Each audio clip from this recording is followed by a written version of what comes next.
You're listening to The Rant. Welcome to a brand new beginning, you sorry shits. Bigger and better and stronger. Better. Way better. Been better. Oh, hello. I know, right? Whose balls did I have to... Excuse me? Number one bullshit guy. To The Rant. This is such a crock of shit. Sorry to keep you waiting, complicated business. Imagine what can be and be unburdened by what has been. You know? You're listening to The Rant with David King.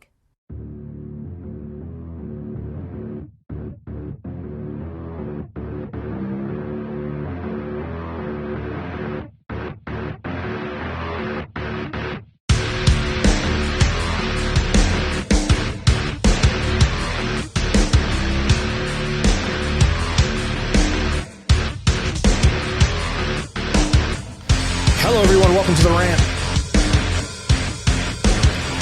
I am your host, David King. It's good to be back after a long hiatus. A very long hiatus. About a year. Too long. And what better way to get into season 2 of The Rant with David King than to talk about college football?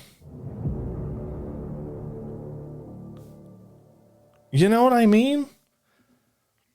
There's really nothing better than to do that. So, welcome back, everybody. I'm sorry that I've been gone for so long, but life gets in the way. So let's get into this. We are already the day before the national championship. Boom, here we are. I cannot believe it. We're already there. And let me tell you, college football fans,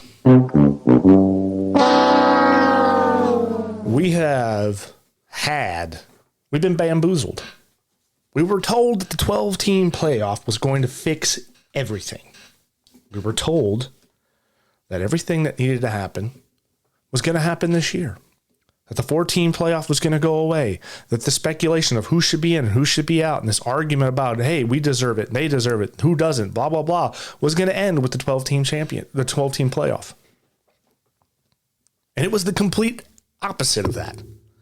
Not only is the 12-team playoff just an absolute, well, I don't want to say it's an absolute disaster because it's not a terribly horrible disaster, but it's just a failure. And again, I scratch my head and I go, why?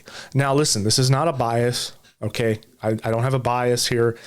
Listen, congratulations to Ohio State, Notre Dame.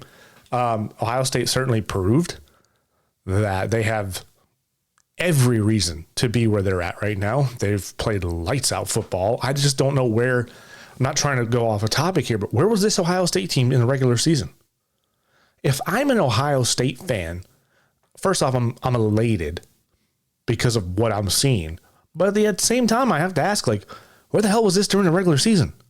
Where was this? Why did we struggle against Oregon? Why did we let Michigan beat us? Where was this team?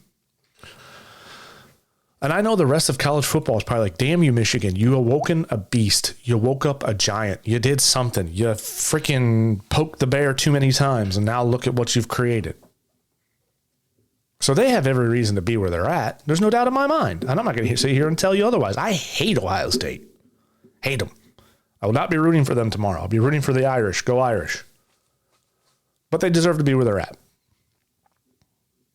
And the same thing goes for Notre Dame. They have earned their way to this path. Nobody is arguing with the outcome of who's in the national championship. Maybe a little bit. We'll get into all that here in a minute, because what I'm going to do for like the third time is I'm going to break down what I think should be the setup for the college playoffs. Because for some reason, again, we were told like this was going to fix everything. The 12 teams, it was going to make everything better. But it didn't make everything better. It made everything almost more controversial.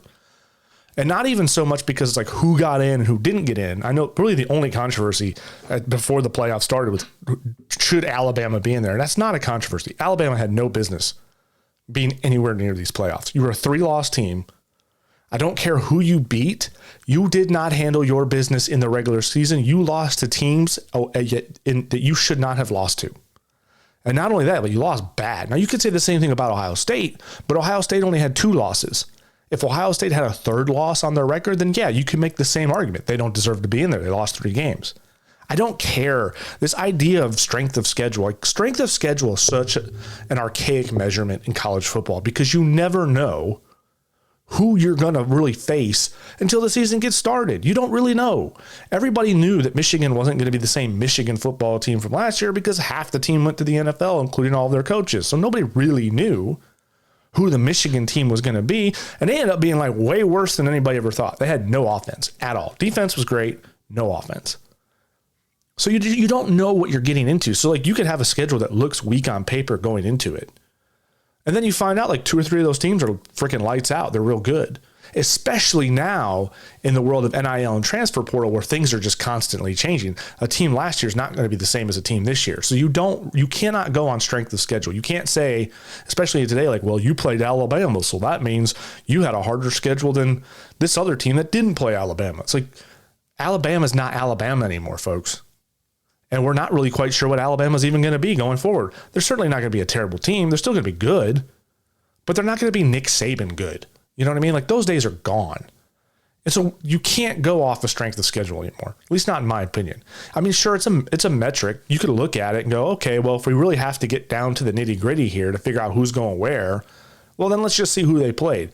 But at the end of the day, that can often be, an indictment on the football team when they don't have any control over that. It's not their fault that they set these schedules up, and then let's just say like, yeah, they thought they were setting up a tough schedule and it ended up not being tough because these teams ended up not showing up and playing.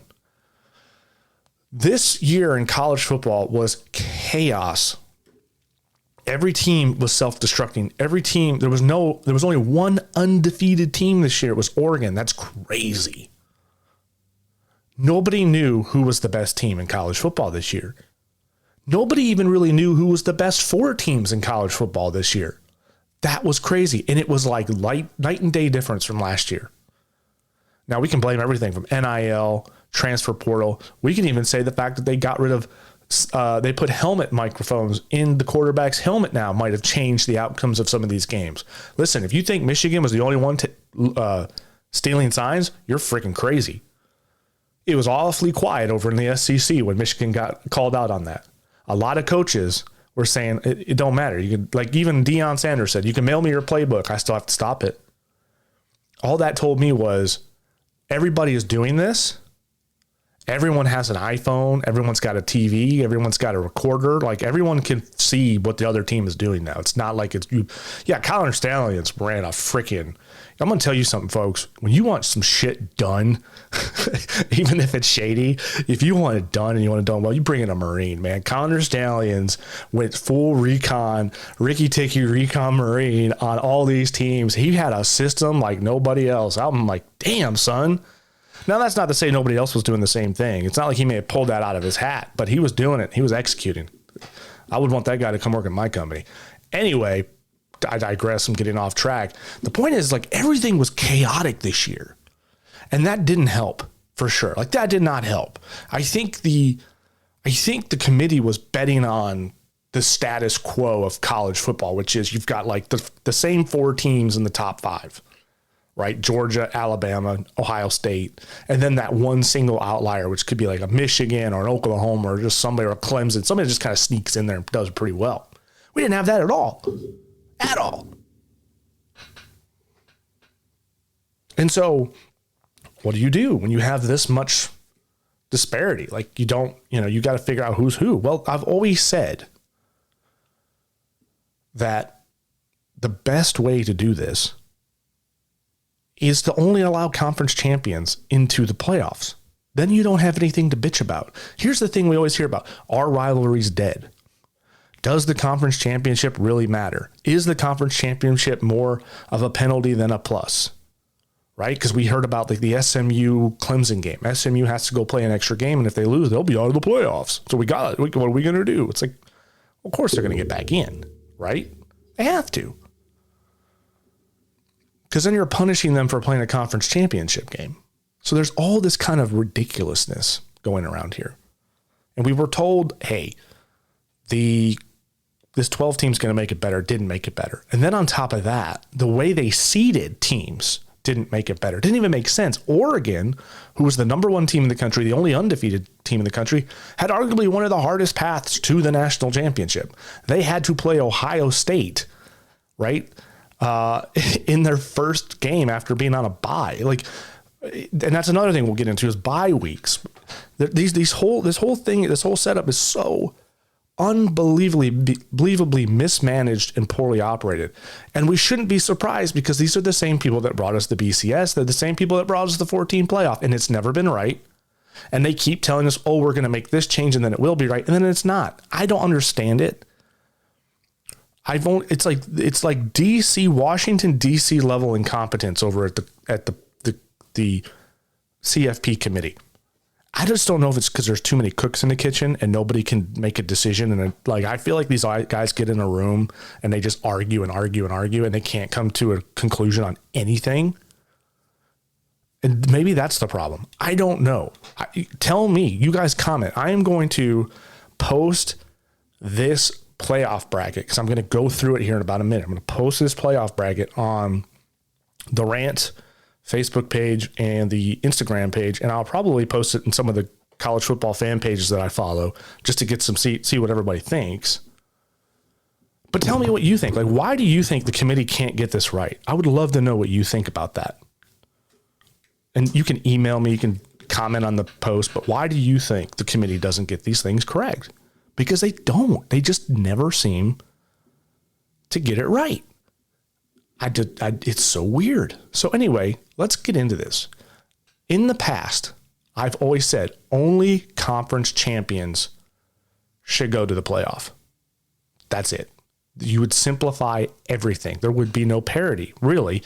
The only thing you would probably have is who deserves to go to the conference championship. Because there are some times where, like in the Big Ten or the SEC or something, it might be a little close. You might have two teams that have the same win-loss record. So then you got to see, well, who they lose to and blah, blah, blah. But you got to kind of work those things out. So there could be some arguments there on the conference level, but it's so much easier, in my opinion, to decide who's the best in a conference versus who's the best overall in the country.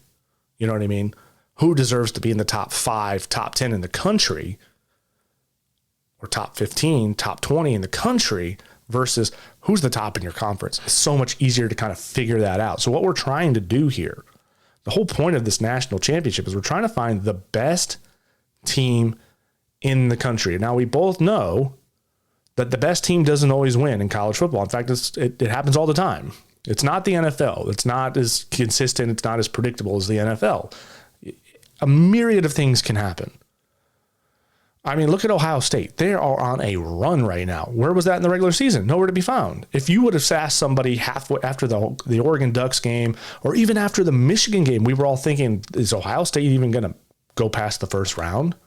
There was Ohio State fans on social media saying, I'm scared. I'm nervous about this playoff. I don't think we're going to go past the first round. We're going to lose. And that was a legitimate thing to think because the best teams don't always win. The best teams don't always perform like they're supposed to. David, are you saying Ohio State's the best team? Yeah, they are this year. Okay. I have to accept it. It sucks. I hate it. I don't even like saying it. It leaves a bad taste in my mouth. Ohio State's the best team. We knew that. We knew Ohio State was going to be the best team. We knew it before going into the season. They spent $20 million or whatever they spent on buying players from Alabama. They have the most stout roster in all of college football. If they were not in this national championship game, I would tell Ohio State fans, you will never be in a national championship game. I literally said prior to the beginning of the season, like, if you don't win it, you're never going to win it because you literally have the best freaking team. You guys have all the talent. You have NFL level wide receivers on your team. There's no reason why you don't win. And they probably will. And I'm not mad about it. Like, people can go, are you just mad because they bought I don't care if you bought your team. It's the way it works now. Michigan's doing it. We just did. Like, Michigan is winning the offseason like Ohio State has for the last decade. So am I worried about it? No, I'm not worried about it. All right, so here we are. I don't even remember the hell I was talking about now. But let's get back to it. So I've always said that only conference champions should go to the playoffs. But now that we're no longer in a 14 playoff, and I actually made the point last year with the Pac-10 going away that the 14 playoff could actually work under my idea with only conference champions. because now you really only have a power 4, right? And that is how we're going to address this. I don't have the power 5. I have the power 4. Pac-10's gone. I know there's still 2 teams in the Pac-10 or Pac-12. I said Pac-10, didn't I? Pac-12, sorry. There's only 2 teams left. That doesn't exist anymore. Just get rid of it. Whatever, blah, blah, blah. You got the power 4 and the group of 5. All right. Well, we let the cat out of the bag now, so we're at 12 teams. So we're not going to go backwards, okay? And I tried to do my formula and the way I wanted to make this work under a 12-team system, but it just wasn't really working out because of the bye weeks. Now, there's no doubt in my mind, and I think everybody will agree with this, that bye weeks definitely have some effect on a team. All the teams that had byes this year lost. Some of them lost pretty bad, okay? Is it because of the bye? We don't know. But, you look at the NFL last night, the Lions lost. They had a bye week. So there is something to the bye. I honestly, if I'm a head coach, I'd think if I'm like Ryan Day, for instance, he's probably happy he didn't get the bye. Why? Because they could come out, build that momentum on that first game, and then ride that wave all the way to the national championship, which is what they're doing. They are just getting more and more and more momentum and more power as they get towards that final game. If they would have had to play a bye, like if they would have had a bye week after that Michigan loss, there's no telling if they would have had the same level of intensity or same level of play. They probably would have, because again, they're just so good. This Ohio State team offensively just looks like kind of an old Nick Saban Alabama offense. And I wonder why. Where did the players come from? But they're good. They're like, it's just unbelievable how big those wide receivers are. Anyway,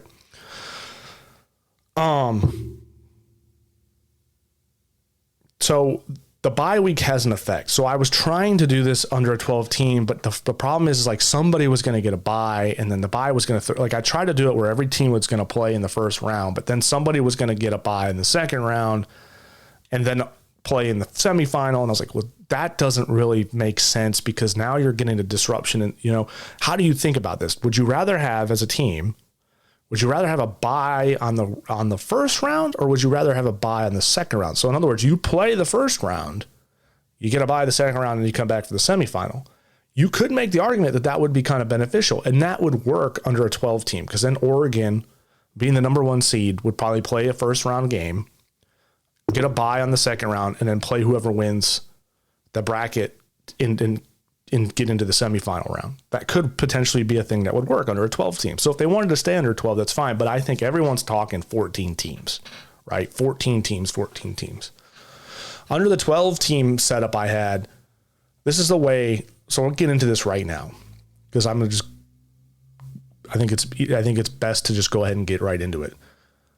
Only conference champions go to the playoff, except, caveat, wild card teams. We'd have wild cards, kind of like the NFL. Now this means, and I know I'm going to get some pushback on this, but hear me out on it. This means the group of 5 are in the playoff bracket. But Dave, the group of 5 sucks and they're just going to get blown out. I don't care. And here's the reason why I don't care. Because we're in the world of NIL and transfer portal. You don't think group of 5 schools have money? They've got money. They could pay for players. You don't think for 5 minutes that if the group of 5 was told that you have a guaranteed spot in the first round of the playoffs, that they couldn't recruit on that? Hey, you're not starting at Georgia. We'll pay you $1 million. Come over here and play at Boise State. You know what I mean? Come over here and play at Army or wherever, Ohio. Whatever team, Georgia State, Georgia Southern. You know what I mean? Like, you could totally make the argument. And then over time, these group of 5 programs, because they have an opportunity to compete on a national championship level, now because they are in the fold, they can now recruit. They will get better. There will be outliers. Will the majority of them get blown out more often than not? Yeah, sure. They'll get blown out. Like, there's going to be blowout. But look, the first round of this year was a blowout anyway. It was a snooze fest. Complete snooze fest. There was no game that was good in the first round of the playoffs. So, okay, if we're going to have blowouts and it's not going to be good, then let's at least let the group of 5 in there and see what they can do. Another reason why I like having the group of 5 in here is it sets up a potential pathway for the top few seeds especially the number 1 seed, who'll be Oregon, a much easier path than the national championship because after all, Oregon of all people deserve that because they played a perfect season. So that's who's going to get in. You have the 4 Power 4 conference champions, and then you have 5 group of 5 national champions. Or not national champions, excuse me, conference champions. Those are automatic bids to the playoffs. Now that still leaves 5 spots because that's only 9. All right. So we have, this is a 14-team playoff. So who would the wild card teams be? This is where I think people will come. This is where I think people will see my side of it. They'll go, oh, okay, we hear what you're saying. We don't really like the group of 5 idea because we don't think they can compete. Even though you're saying that give it time with NIL and transfer and everything going on in college football, it could balance out and they could become competitive. Okay. You know, there's obviously some group of 5 conferences that are better than others. But anywho, here we are. Okay, Dave, we hear you. How does the wild card team thing work? So the way the wild card would work is the top 5 teams who did not win their conference championship would be selected. So it's really simple. You go through, let me pull it up real quick. You basically go through, should pull up right now. Well, yeah, here we go. You go through, all right, and you look at the top, stupid internet. You go through and you look at your top 10 teams prior to your conference championships, okay? And then all you do is you just go right down the list and you remove the teams that won their conference championships. So, okay, Oregon's at number 1, 13-0. They won their conference championship. So they're already in. Number 2 is Georgia. They're 11-2. They won their conference. They're in. Now, here we go. Number 3 is Texas. Texas lost their conference championship. However, they are number 3 in the CFP ranking. So they're going to get in. So that's your first wild card, number 3. Your second wild card is now the number 4 team, which happens to be Penn State. Penn State didn't win their conference, but they are ranked number 4. So now they are the number 2 wild card team to get in. And then you have Notre Dame, because everyone's always going to say, well, Dave, what about independent teams? They don't have a conference. That's how they get in. That's how Notre Dame gets in. They get in as a wild card. So Notre Dame is ranked 5. Now that could potentially mean that Notre Dame doesn't make it because maybe the way the rankings file and that they don't, you know, the way it all kind of unfolds, they get kind of left out because they didn't win a conference and they're not high enough in the top 10 bracket to get the wild card spot. But again, that's just the way it works. You got to have a perfect season. If Notre Dame has a good season like they did this year, they're 11-1, they'll probably be in the top 5, top 6. So they'll have an opportunity to be a wild card team for sure. But also it's kind of like Notre Dame, it's time to shit or get off the pot. Join a conference. Enough of this bull. But okay, they are the number 3 wild card team. All right, the next one, number 6, Ohio State. Ohio State didn't go to the conference championship at all, but they are number 6 on the rankings, so they get the wild card pick. So they're the 4th wild card. All right. Now, here's where things can get interesting. You have, if you look at week 4, this is week 15. I need to go to week 14. Sorry. The next one who didn't win their conference championship. So here's where it gets, so you have number 7 and number 8. Now these rankings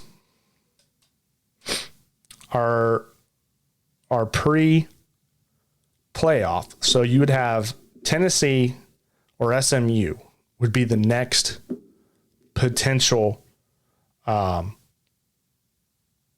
team to get into the playoff, to get the wild card. Now, the CFP has Tennessee over SMU. That's probably a fair assessment. I put SMU in on my bracket over Tennessee. But again, that's semantics. We could argue over it. But for the sake of what I've put down, I put SMU in.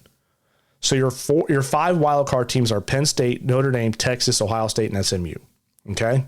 So you've got all the conference champions from the Power 4 and the Power 5, and then you've got 5 wild card teams. This is good because, again, not always the best team doesn't always win on game day. So, you know, Ohio State maybe has a bad day against Michigan and loses, but that doesn't mean they're not necessarily the best team in the nation. That was a big rivalry game. Whoever came to play wins that one, blah, blah, blah, blah, blah.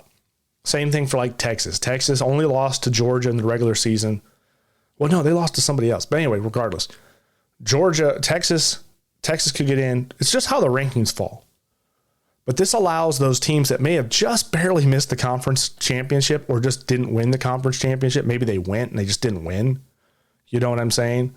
I do think that the wild card team, if you went to your conference championship and lost, you could be an auto bid for the wild card team as well. So that could be something. That could be the benefactor that puts SMU over, say, Tennessee. Why is SMU going over Tennessee? Well, SMU went to their conference championship. They didn't win, but they went. So that's a point. You know, you could do like a point system. That's 1 point for SMU to get over Tennessee or in as a wild card. You see what I'm saying? There's a little detail. There's little minute details that we could certainly hash out with this, but I think this setup overall is probably the best and fairest way to get teams into this playoff bracket. Okay. Especially now that we've expanded. We're at 12. Everyone talking about 14. We're probably going to go to 14 teams. This is a 14 team bracket. I think it works. Now under the 12 team bracket, you wouldn't have SMU or Ohio State because you'd only have 3 wild card teams. So you'd have Penn State, Notre Dame, and Texas would get in because Texas went to their conference championship. Penn State went to their conference championship, and Notre Dame didn't go to a conference championship, but they had a better record than Ohio State. So they would push Ohio State out. So that means the first 3 teams out would be Tennessee, Indiana, and Alabama, according to the ranks for the CFP. So your first 3 teams out are Tennessee, Indiana, Alabama. Your wild card teams are Penn State, Notre Dame, Texas, Ohio State, SMU. They're in. And then your power 4 obviously is going to be Georgia, Oregon, Clemson, and Arizona State. And then your group of 5 is Jackson State, Army. And here's the thing about this, like Army had a great season. I think the only team they lost to is Navy. I mean, they had a great season. They deserve and then they were left at the bottom 25. I'm like, why are they that far down on the bracket? They should at least be up higher than that. They should be closer to 15 if anything. But anyway, Army wins, so they're in. So they got rewarded for having a good season. Good for them. Boise State, obviously, Ohio, and then Marshall. Now, here's how it sets up. And I'll put this bracket on social media so you guys can look at it while I'm talking about if you want to bring it up. Just go to the Rant with David King, either on Instagram or Facebook, and you can see it. So you'll see right away at the very top, Georgia gets a bye week. All right. 2 teams are going to have to get a bye. It's just the way it works. It's kind of like the NFL. Someone's going to get a bye. So Georgia and Oregon, being the top 2 seeds, number 1 and number 2, will get a bye. All right. Now, these rankings are based off of the CFP ranking on week 14. Okay. I went off week 14 because things kind of get muddled after conference championships at week 15. Right. So I'm going like pre-conference championship rankings because I think that's more true to form. So Oregon, well, if I did that, then Georgia wouldn't be up there. Sorry. I did go off of week 15. I apologize. There's a lot of information here that I'm trying to keep up with. So yeah, Oregon and Georgia are your number 1, number 2 seeds. Okay. That's how they seeded it. You might think that Georgia doesn't deserve to be number 2. I'm not here to argue that. I'm just going off of what the CFP put down. Okay. So Georgia and Oregon are number 2. So they'll get their bye week. All right. But if you look at the bracket below them, the 2 teams that are playing that they will have to face in week 2, they're both group of 5 teams playing each other. Okay. These are probably going to be the worst, the bottom 4 group of 5 teams. Okay. To a degree, as much as you can make it that way. So the way I set it up is Oregon will have the easiest pathway to the semifinal. Okay. Because I think that's the fairest route. They got a bye week. Then on week 2, the second round, they will play either Jackson State or Marshall. Those to me are the 2 probably lowest ranked teams in the group of 5 in terms of performance and possibility. Okay, you could make the argument that maybe Marshall's better than Ohio, whatever. Because when you go up here, Georgia gets what I would say is potentially the second best and third or fourth, second best or third or fourth worst group of 5. So the Georgia will either have to play Army or Ohio at home. Because if you're someone's gonna have to play Army. Army could be one of those teams that pulls a fast one on you. They're probably better than people are giving them credit for because they are playing pretty good football and they had a good season. They're kind of like Boise State. Like you don't want to sleep on Boise State.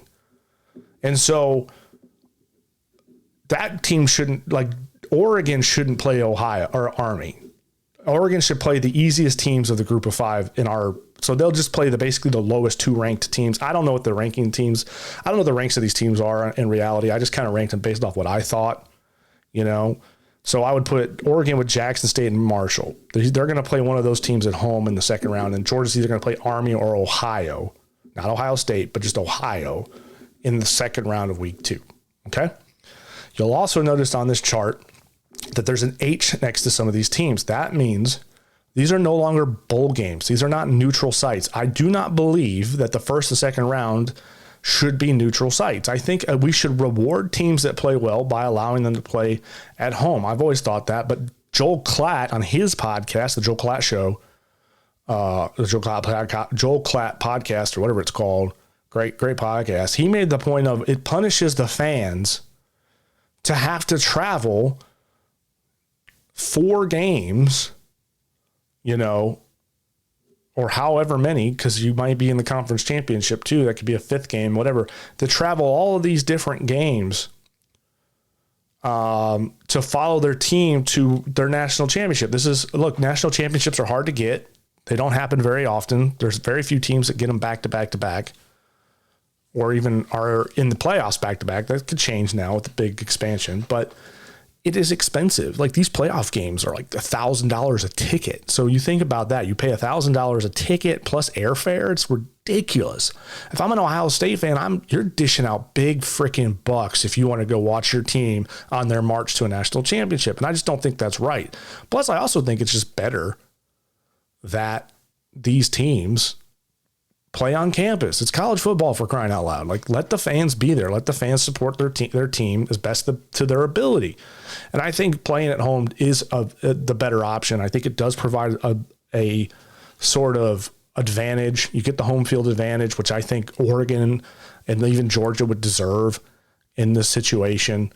I don't think that's something that should just go to like a conference champion per se, but that's the way.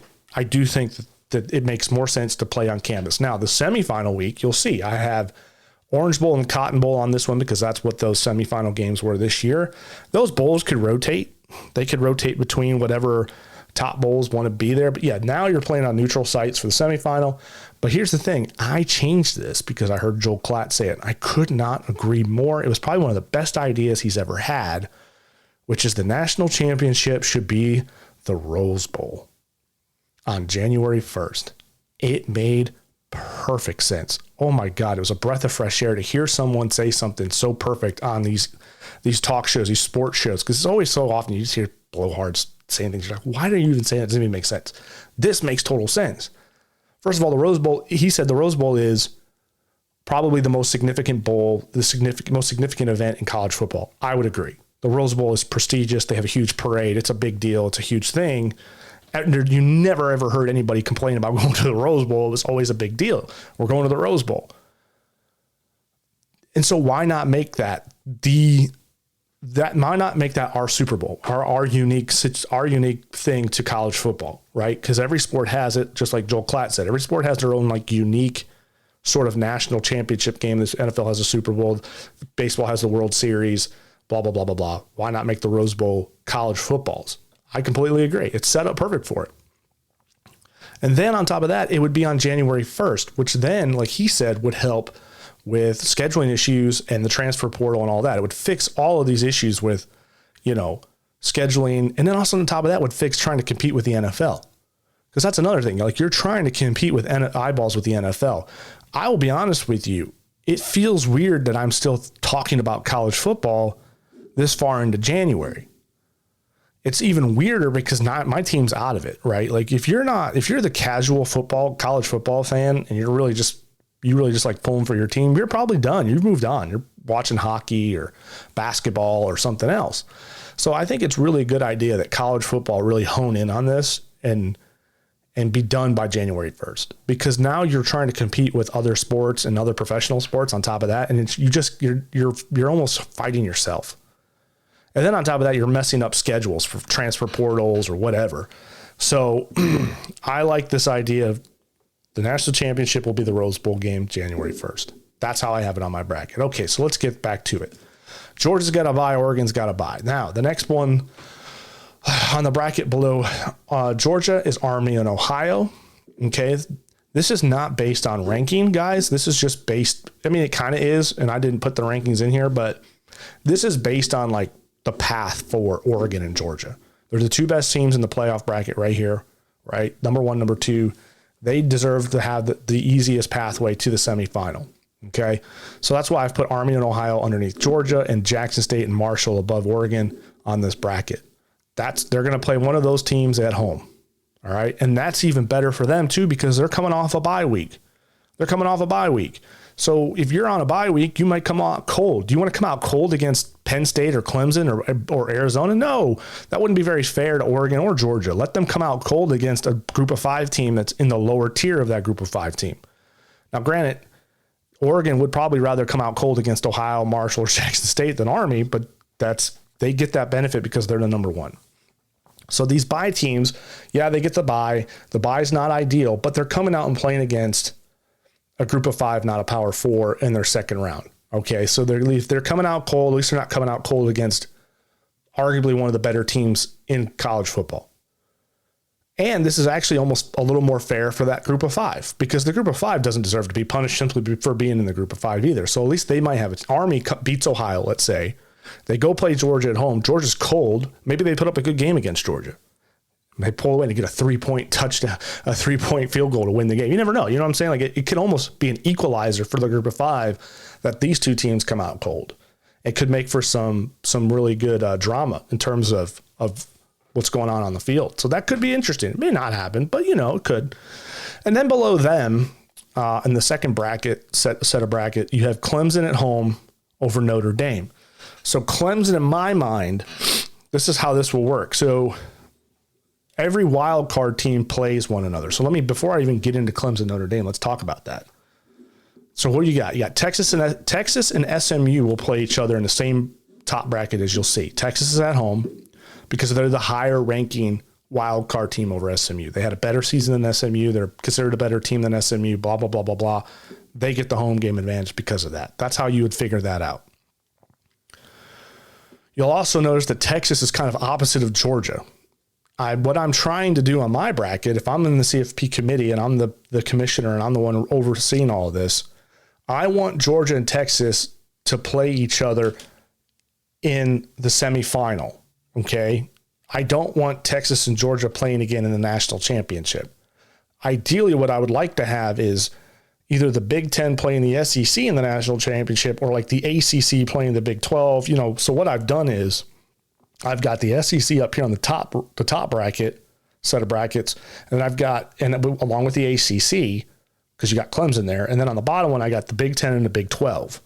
So what you'll have is you will not have 2 of the same teams in one conference playing for a national championship, at least not in this bracket. Of course, that could totally change in future playoffs, just because you may have more wild card teams from one conference than another. Does that make sense? You never really quite know. I think the wild card team setup right here is pretty good because you got 2 Big Ten teams, a big SEC team, an ACC team, and an independent team. So it's not like stacked heavily, at least not this year. There could be the same teams. That's what I'm saying. But what I've tried to do is separate the conferences so that way they're playing each other through the playoffs, and then you'll have 2 separate conferences playing in the national championship. So I have Texas and SMU as the wild card here, and I put Texas there because Georgia's up there. I want them to play. If both of those teams being probably the 2 best teams on that bracket in theory, even though we know now that Texas would lose to Ohio State, not the point. Georgia and Georgia, they would essentially potentially meet up in the semifinal again for the 3rd time in one season, and whoever wins that game goes to the national championship. Then you come down here. The next wild card team setup is then Penn State and Ohio State. Okay. The only reason why this is the way it is just because I don't want a Big Ten team in the other bracket, because I don't want 2 Big Ten teams playing in the national championship. I just don't want that. I want the parity. I don't want the same conferences playing for a national championship. I think it's better when you have Big Ten versus SEC or whatever. So I've got Penn State and Ohio State. The wild card teams will always face each other in the first round except the highest ranked wild card. In this case, it's Notre Dame. because you've only got five. You got 5 wild card teams, so they can't all face each other. One team is going to have to face somebody else. So the highest ranked wild card team will then go and play the lowest rank of the Power Four. In this case, it's Clemson, in my opinion. I think Clemson was the one team that everyone would probably agree didn't deserve to be in the playoffs, but they won their conference championship, so they got the bid. In this case, in my situation, they would get the bid. So there they are. So Clemson would play Notre Dame in their first round, if you look at the bracket. So let's recap. We got Georgia on their bye week in the first bracket. Then you got Army and Ohio. So Georgia will play either Army and Ohio in week 2. Then you have Clemson at home against Notre Dame. And they will either play Texas or SMU. And Texas has a home game there as well because I think Texas outranks SMU. Then we go to the lower bracket below that, and then you have Penn State and Ohio State. Now, Penn State gets the home game. Why? Because Penn State went to the conference championship, even though they didn't win. Ohio State didn't. They have both the same win-loss record, but Penn State gets the one advantage because they did go to the conference championship. So even though this is another way to make the conference championship beneficial for both teams, even though you didn't win, you could still potentially have a home game because it could be a factor if you're a wild card team. You see what I'm saying? You would get that H over Ohio. Now, if Ohio State, let's say, was 11-1 and did not go to the conference championship for whatever reason, just because maybe the Big Ten played really well, whatever, but Penn State was 11-2, they would not get the home game. Does that make sense? Like if Ohio State had a better overall record, they would probably get the home game over Penn State. Or maybe they just stick with it. Again, we can hash out those little details, but that's how I have it set up. So it'd be Penn State over Ohio State.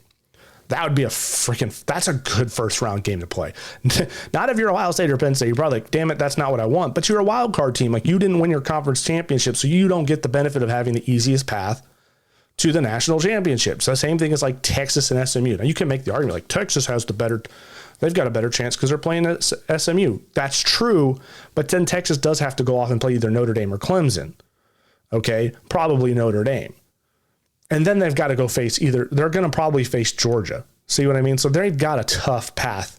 Like Texas does not have the easiest path to the semifinal. Now they do have an easier path than say probably Penn State or Ohio State, but that's just the way it works. And again, we can fool with this a little bit, but the wild card teams have to play each other. Okay. And I didn't want a Big Ten team to be in the same bracket as Georgia because you got Oregon all the way at the bottom. We want to try and keep these two powerhouse conferences separated from one another.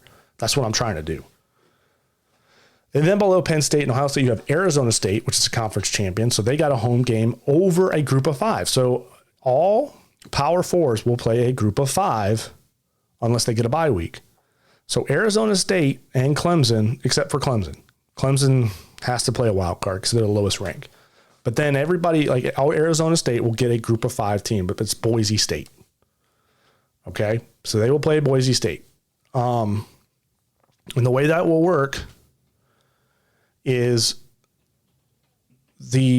basically the second worst of the Power Four, which in this case is Arizona, because Clemson, I think, is the lowest ranked. Then you have Arizona, then Georgia, then Oregon. So Arizona will play a group of 5, but they will play the best group of 5 team. So it'll be Boise State. Okay. And I actually think that would be a pretty good matchup, in my opinion. I think Arizona State, Boise State would be a fun matchup to watch. Because what we're trying to do is we're trying to give the bye teams a little bit of an advantage because they are going to be coming off that bye. So we want to guarantee that they're playing a group of 5 team in the first round. So we're going to pair up 2 group of 5s in those brackets. So that's why Arizona will play a group of 5, but it'll be the best group of 5 team. If that makes sense. Okay. So let's recap over this. And again, the second round is going to be a home game.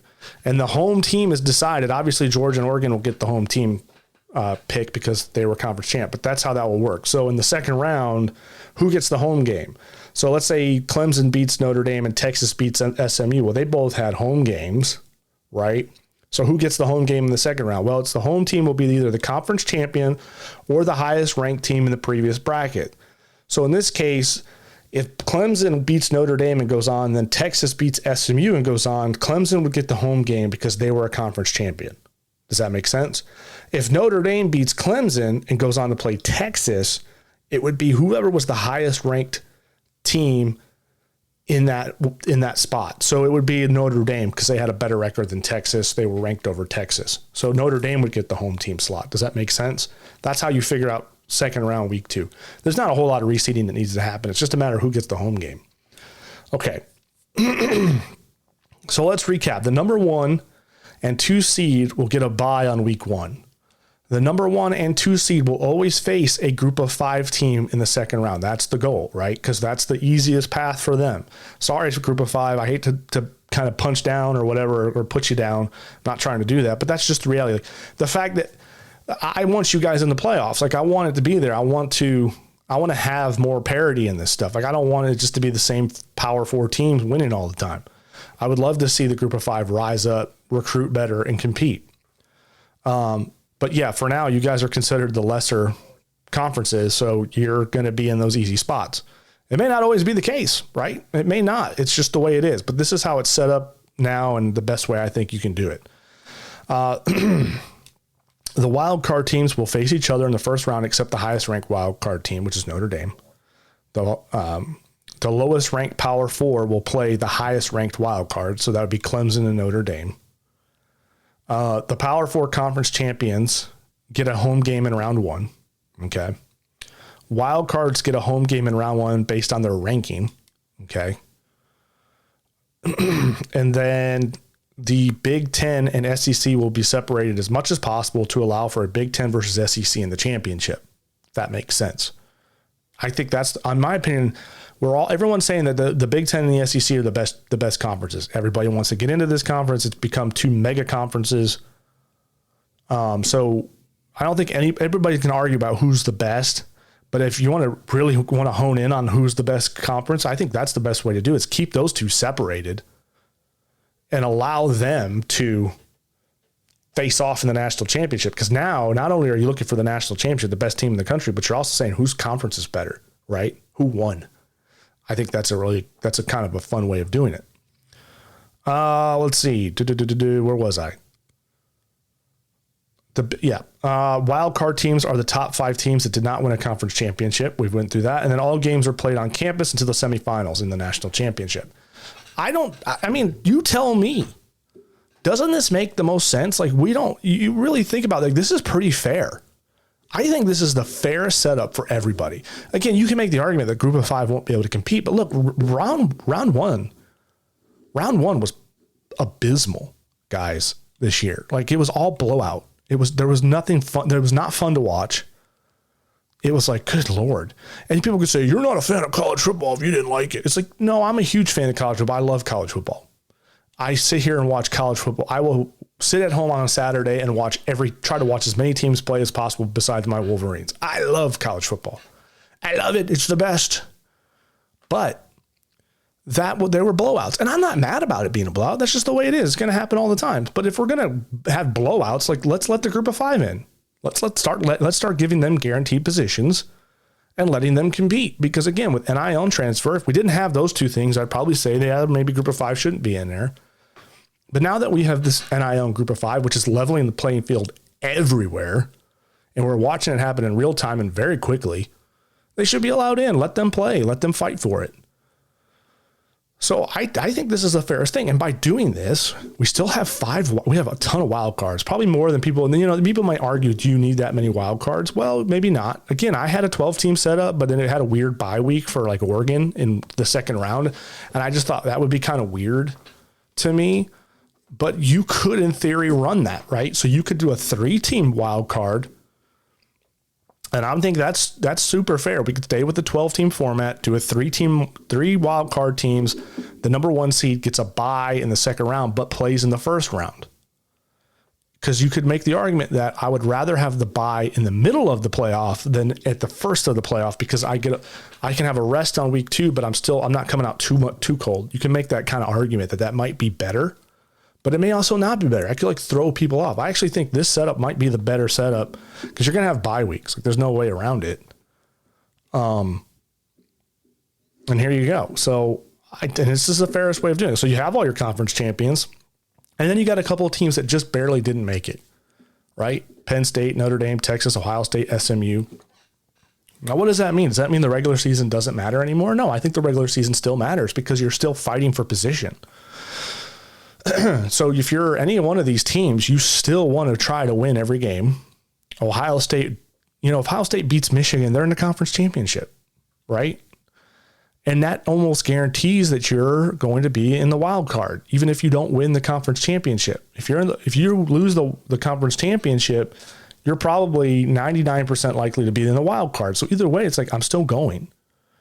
You know what I mean? So it still puts an emphasis on rivalry games. It still puts an emphasis on the regular season games. I like Joel Klatt's idea with the other bowls. If you want to keep them relevant, the teams, the first 3 out and the rest down, playing all the subsequent bowls to figure out who's the best among those. So it's not based on like conferences anymore. It's more based on like just where your rank was. So you probably wouldn't get a Michigan-Alabama matchup. I know why Michigan and Alabama played each other. It's eyeballs, it's money, it's revenue.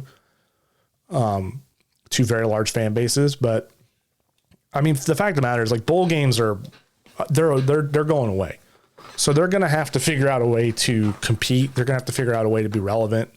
And in the status that they are now, they're just not.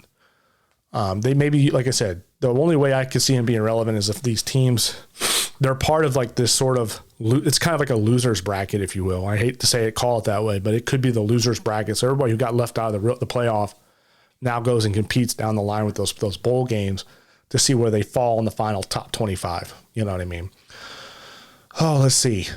But I think this is the fairest route because, again, Ohio State still gets in. SMU got in.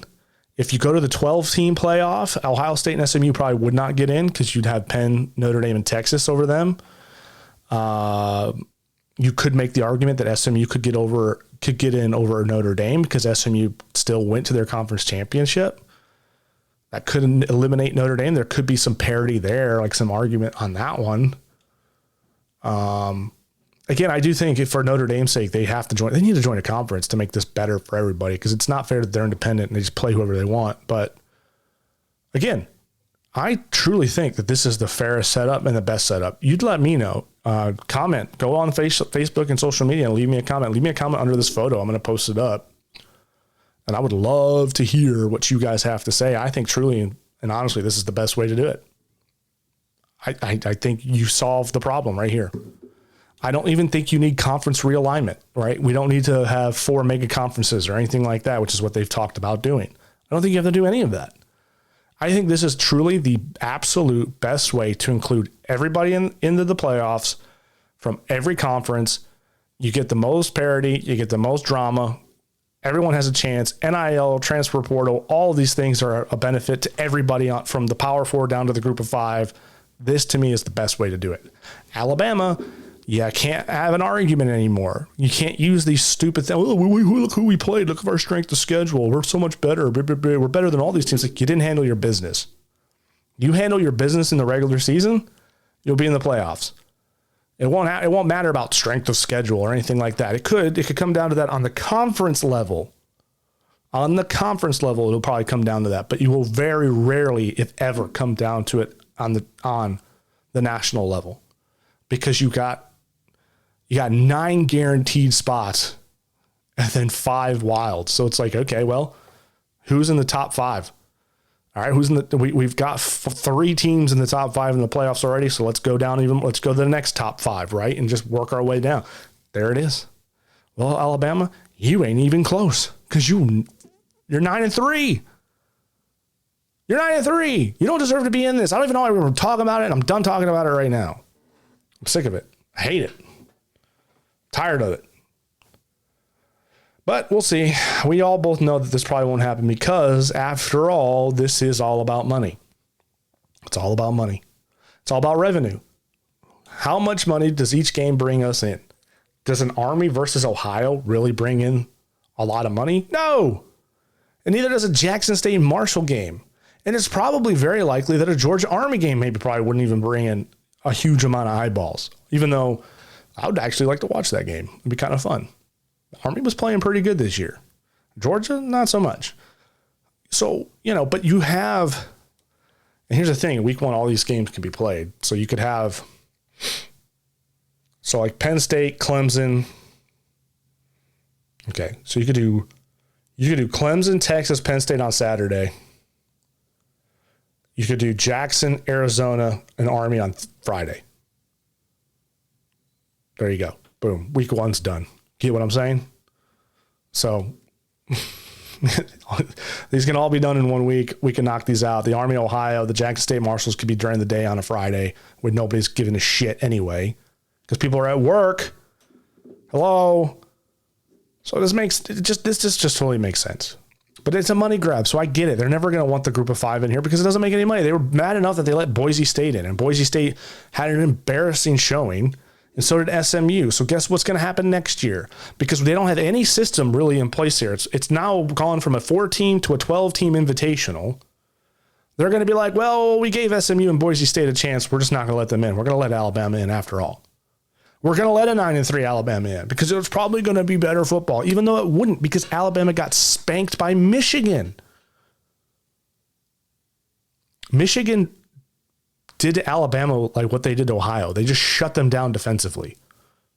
Alabama didn't deserve to be in the playoffs. And that Michigan-Alabama game showed it. Well, Dave, what about Ohio State? Ohio State, they got caught with their pants down. As simple as that. They could have done a lot of things differently. But maybe not. Again, Michigan had a very good defense, but they have no offense. I don't care how good your defense is. You got to have some production on offense to win games. And they just really couldn't. They couldn't get anything really going on offense. That's why they were, an 8-win team. But on that note, folks, let me know what you think. I love this conversation. Like, I know that this stuff is never going to change, but it's fun to talk about, right? It's fun to argue over. Everybody's got their own ideas, their own opinions. I want to hear yours. Tell me. Hit me up on Facebook or Instagram. Just go to the Rant with David King. You'll see the big yellow block. And there I am. Message me. Comment under this photo and tell me what you think. But until then, guys, it's good to be back. It's good to be behind the mic again and talking to all of you. We'll see what happens tomorrow. Go Irish. See you next time.